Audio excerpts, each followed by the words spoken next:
लगे जो देश तुमने आजाद करवाया था उसके अंदर मुट्ठी भर क्रांतिकारी आज भी जिंदा बैठे हैं।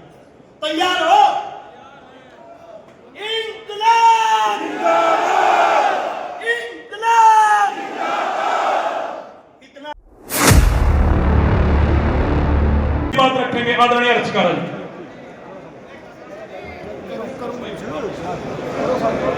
सम्मानित बुजुर्ग, नौजवान साथी, आवाज सुन रही मेरी मातृ शक्तियां, आप सभी के चरणों में आपके बेटे, आपके बच्चे हर्ष शिकारा की हाथ जोड़कर राम राम।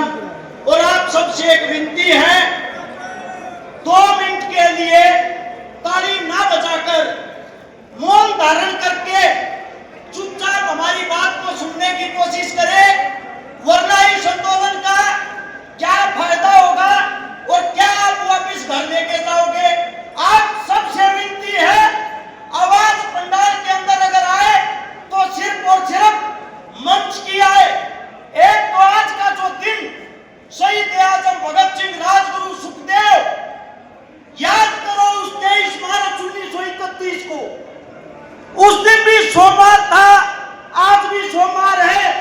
उस दिन भी ठंडी ठंडी बारिश थी, आज भी वही बारिश, वही दिन है। और हम जो एकत्रित हुए, इकट्ठा हुए हैं ट्रेड डील के लिए। मेरे बहुत सारे साथियों को, नौजवानों को तो यह भी नहीं पता ट्रेड डील है क्या। हम दोबारा से गुलाम होने जा रहे हैं और वो गुलामी क्या होती है आप लोगों को बताता हूं। 1857 की क्रांति में जब हम लोगों के अंदर एकता नहीं थी, हम उस क्रांति में कामयाब फांसी पे टांग दिया था। उनके बच्चों को, उनकी बीवियों को, उनके रिश्तेदारों को पेटों पर लटकाकर सरेआम ये घोषणा की थी, जो लाश को उतारेगा उसको भी ऐसे ही मारा जाएगा। ये गुलामी थी।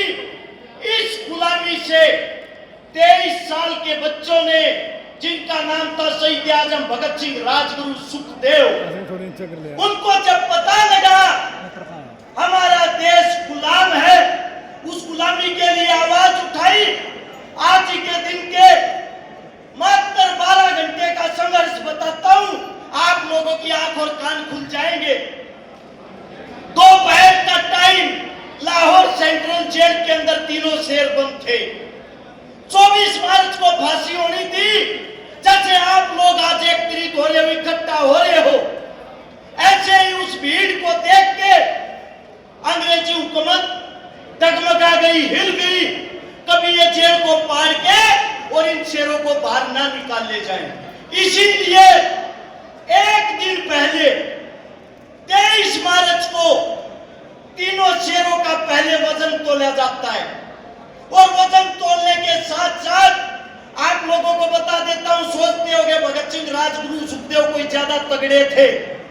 जिस वक्त फांसी के टाइम वजन हुआ, भगत सिंह का कद 5 फुट 10 इंच, कमर 28 की, छाती 32 की, जूते का साइज 8 इंच और मात्र 62 किलो वजन। वो भी जब फांसी की खबर सुनते 5 किलो वजन बढ़ गया था। ये होता है सरदार, सरदार होता है असरदार।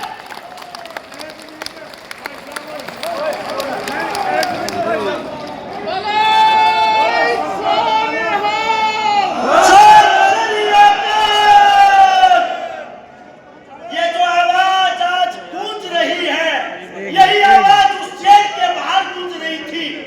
लेकिन हम सब के अंदर एकता नहीं थी। एकता न होने के कारण हमारे वीरों को हमारी आंखों के सामने पहले फांसी तोड़ा। और फांसी तक का तो आप लोगों को पता होगा। फांसी तोड़ने के बाद उनको कवाड़िया से, कुल्हाड़ी से बोटे बोटे करके काट के, जो आलू की बोरी होती है उसके अंदर उनकी लाशों को भर के पीछे के रास्ते से ट्रक से निकाल के लेके गए। उसका कारण क्या था? हम गुलाम थे। जेल के बाहर इतनी भीड़ थी, अगर एक आदमी एक ईंट उठाता, जेल का नामो निशान नहीं मिल रहा था। वही गुलामी आज है। आज भी आप लोगों के बीच में जिंदा सिंह हैं, आपके सामने आंखें खोल के देखो, जो इंसान इस मातृभूमि के लिए, किसानों के लिए, जवानों के लिए लड़ रहा है, वही भगत सिंह है, वही भगत सिंह, उसको पहचानो।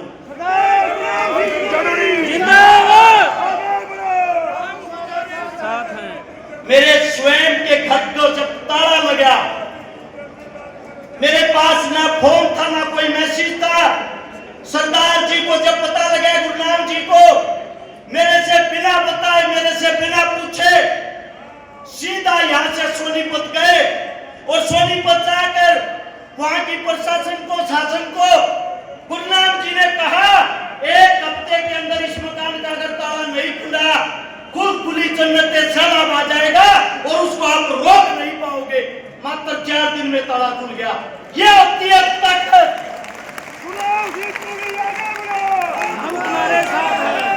अब बात आती है ट्रेड डील की। सबसे पहले तो उसको समझने की कोशिश करो।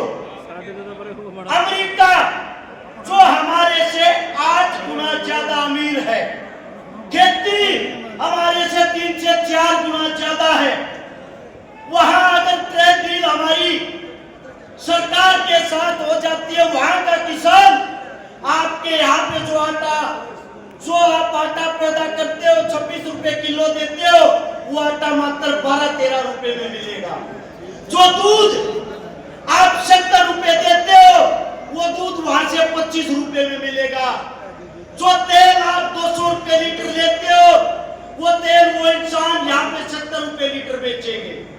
उसके बाद जो आम जनता है, इतना सस्ता प्रोडक्ट देखकर वो आप लोगों की खेती से पैदा हुआ कोई भी प्रोडक्ट नहीं लेगी, वो अमेरिका की तरफ भागेगी। और आप लोगों को बता देता हूं, 3 से 4 साल के अंदर आप खेती करना बंद कर दोगे, आपकी खेती चौपट हो जाएगी।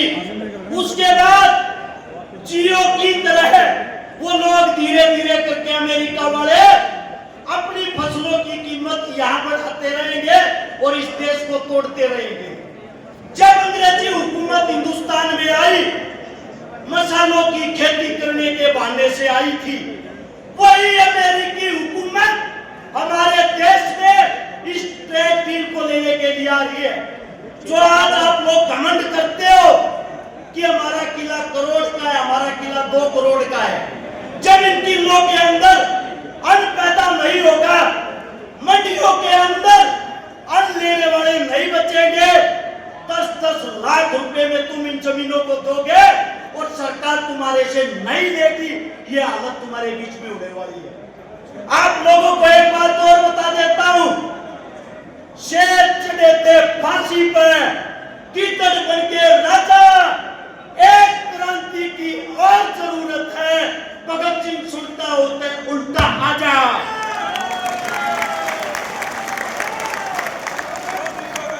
अब दुख और तकलीफ की बात बताता हूं आप लोगों को कैसे तोड़ा जा रहा है। भाई साहब ने बताया, पुलिस प्रशासन बैरिकेड लगाकर हमारे को रोक रही है। घर से न चला, कल रात को मेरे पास पुलिस थी, सुबह मेरे पास पुलिस थी, शहर के बाहर तक मेरे पास पुलिस थी। किस लिए? हमारे को रोकने के लिए। जैसे तैसे करके मैं तो आ गया। आप लोगों के सामने बताते हुए बड़ी पीड़ा होती है, गौर से सुनना। किसी ने सोचा है सरदार जी कहां है? किसी ने पूछा है? जो इंसान सड़क पे आके अपने आंदोलन को संभालता है, आज वो तुम्हारे बीच में नहीं है, वो कहां है? और आप लोग क्या शोर शराबा करके अपने आंदोलन को कमजोर कर रहे हैं? अरे उस इंसान को देखो, वो किस हालत में। आज पुलिस प्रशासन उनका पीछा कर रही थी, पीछा करते करते पुलिस ने घेर लिया और गुरनाम जी जहां आराम करने के लिए गए, वहां फिसल के गिरने के कारण उनकी कुल्ली टूट गई। हॉस्पिटल में एडमिट है, सीरियस है। डॉक्टर साफ मना कर रहे हैं, आप अपने मुंह से एक भी शब्द नहीं बोल सकते क्योंकि आपको चोट लगी हुई है। और वो इंसान ये कह रहा है, मुझे मेरे किसानों के लिए लड़ना है, मेरे किसान मेरा इंतजार कर रहे हैं। ये अभी की बातें बता रहा हूँ।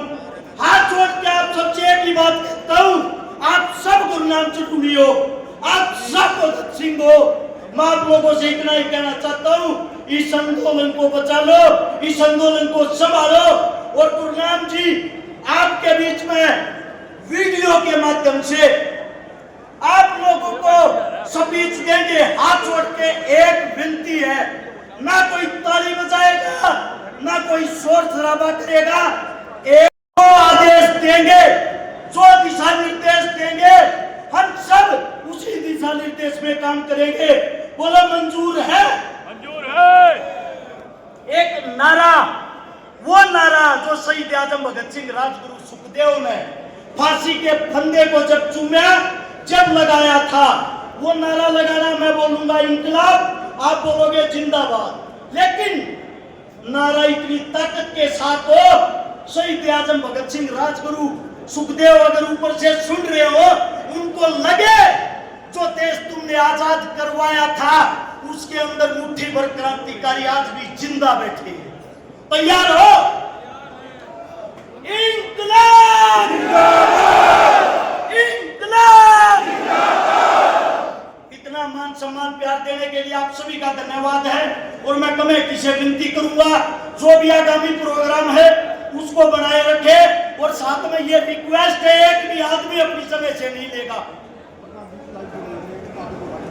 प्रधान जी आपके बीच में लाइव जुड़ने लग रहे हैं, सब अपने फोनों को अपनी जेब में डाल लो और प्रधान जी